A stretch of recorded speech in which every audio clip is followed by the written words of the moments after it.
In the early hours of August 8, 1963, a Royal Mail train was making its usual journey from Glasgow to London. It carried not just letters and parcels, but something far more tempting, over £2.6 million in cash, equivalent to more than £50 million today.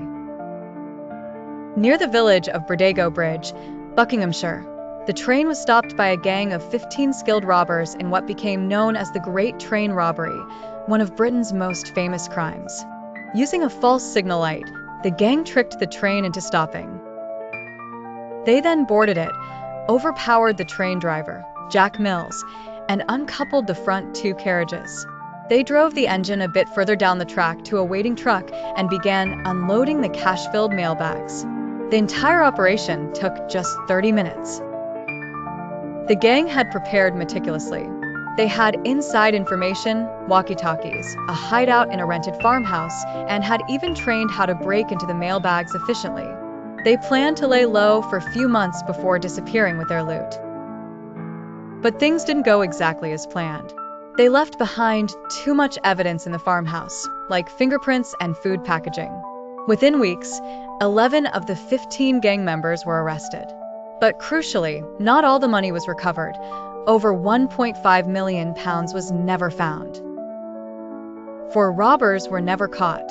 One of the most famous escapees was Ronald Biggs, who managed to flee to Brazil and lived there for decades. Although he became a symbol of the crime, he wasn't one of the masterminds.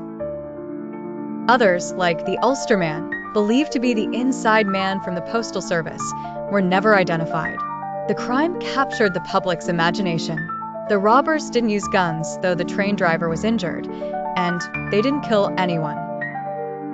Many people romanticized the gang as gentlemen thieves, even though they were career criminals.